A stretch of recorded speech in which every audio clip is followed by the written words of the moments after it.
kusulwa bana boogera ku reserves 40 million makumyana ez'amafuta kiba kitegeeza the government erina okukwata billion 2 teziterekawo mu matanka. Why? Because bobanga reserves are for emergency singa nemuli anti waliwo ekizibu ekigudde eri amafuta tegachajja ngunzibwe mba government nkwata petrol station zonna nenzigala agalimu nengakozesa for emergency. So I don't see yali ndowooza of 1970s nga amini we yali because entalo crisis bali nazo size crisis zetuyina leero.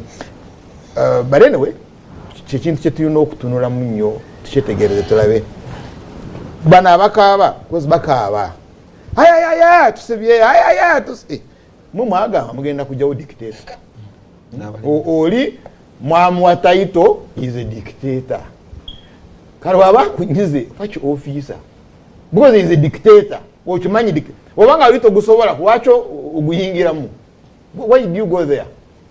Is a dictator and sija kuchivako ino kutabana Uganda yako okimanyi is a dictator osituda abaana obayingiziza mu kumulwanyisa toba wadde skills how to fight toba wadde byokukozesa tebayina management ate mwe mwenyine mwe mubatunda. So you're justifying killings? No, you're justifying killings. Uganda oli mukuwagira batabana Uganda abo oli mukuwagira batabana Uganda abo kale amaleyo nko mbawe mutanyi ngenda kuba mutanyi bulungi honorable Rwomushana bano these are informers but the same people abakola kino kigange ekyo kutandika okukuba amayinja kugera kukola violence ebyo kasiko obucupa you remember ate mwe mwachuka nimujoyininga Museveni abaana mba waayo mweka abakabe bana bajoyininga Museveni